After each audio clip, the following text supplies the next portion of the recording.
Halo semuanya, pada video kali ini kami akan membahas sebuah topik yang menarik yaitu The Power of Sleep, manfaat, dampak, dan tipsnya. Nah, sebelum itu mari kita perkenalkan pemateri pada video kali ini. Yang pertama ada Manisha Ariparamata dan saya sendiri Shelly Patricia dari jurusan Computer Science and Mathematics. Oke, jadi tadi kita udah singgung nih yaitu judulnya The Power of Sleep. Nah, sebenarnya apa itu tidur? Jadi, tidur ini merupakan sebuah proses istirahat yang berupa perjalanan kompleks yang tentunya sangat penting bagi kesehatan tubuh kita. Tujuannya untuk apa? Yaitu untuk mengembalikan energi dan juga pikiran kita.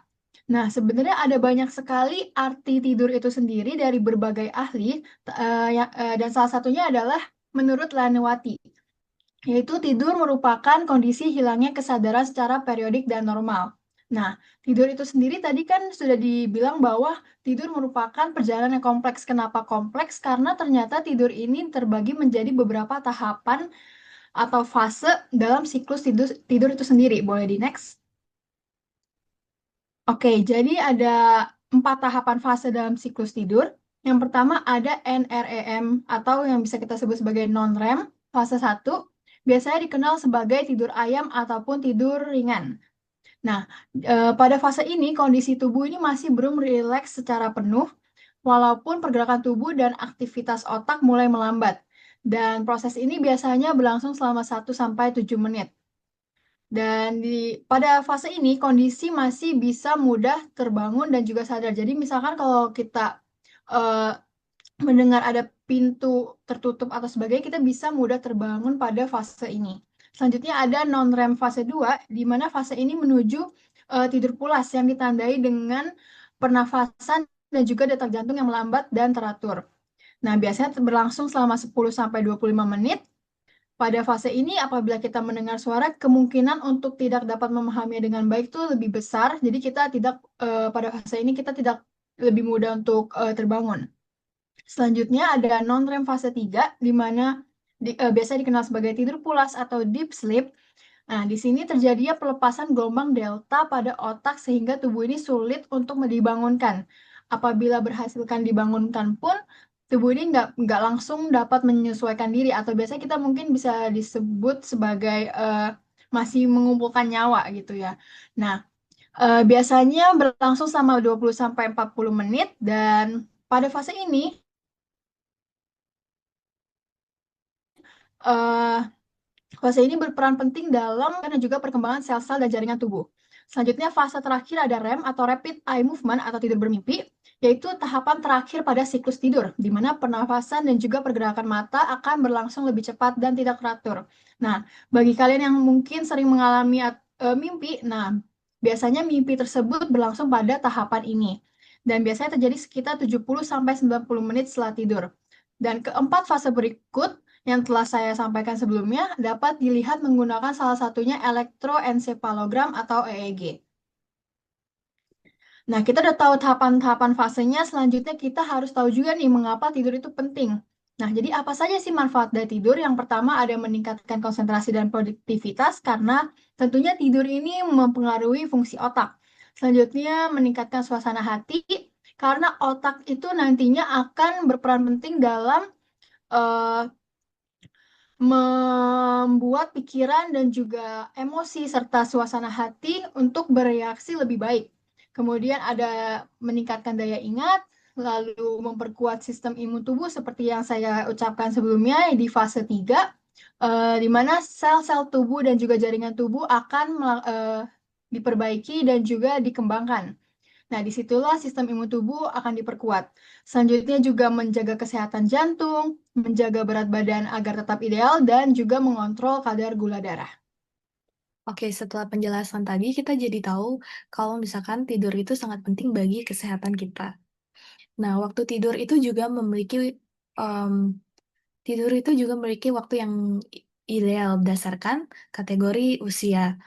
Itu dibedakan menjadi 3, ada kategori bayi, anak-anak, dan juga dewasa. Dan masing-masing memiliki rentang em, umur dan juga waktu yang ideal. Hal ini dapat dilihat pada slide. Oke, selanjutnya itu em, Kurang tidur juga memiliki dampak yang sangat buruk bagi kesehatan kita. Untuk itu dianjurkan agar kita dapat tidur lebih teratur dan dengan waktu yang ideal. Apa saja sih dampak yang dapat terjadi kalau misalkan kita kurang tidur? Yang pertama, kita menjadi mudah terkena penyakit. Kenapa? Karena sistem kekebalan kita itu membutuhkan tidur untuk melawan penyakit dan infeksi.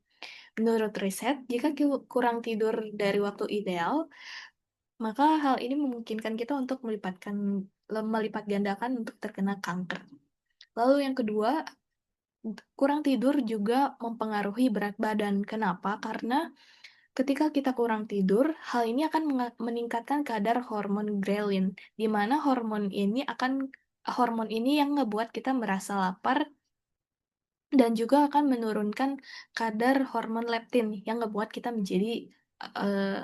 kita merasa kenyang. Lalu ada yang ketiga, kurang tidur dapat mempengaruhi kesehatan mental. Kenapa? Karena otak menjadi jauh lebih reaktif secara emosional saat kurang tidur dan tubuh juga menjadi stres kronis sehingga rentan terhadap depresi atau cemas. Me- untuk meningkatkan kualitas tidur kita perlu tahu kalau misalkan sistem tidur pada manusia itu dipengaruhi oleh dua hal. Yang pertama, ritme sirkadian dan chemical adenosin, di mana ritme sirkadian ini adalah ritme yang ada di otak kita untuk mengatur kapan waktu untuk tidur dan kapan saatnya terbangun. Makanya, jam inilah yang ngebuat kita merasa jet lag pada saat kita lagi traveling. Lalu ada kadar adenosin, di mana ini adalah kadar yang memberikan dorongan untuk tidur atau rasa kantuk. Nah, kalau kita minum kafein, kafein ini bekerja sebagai blocker.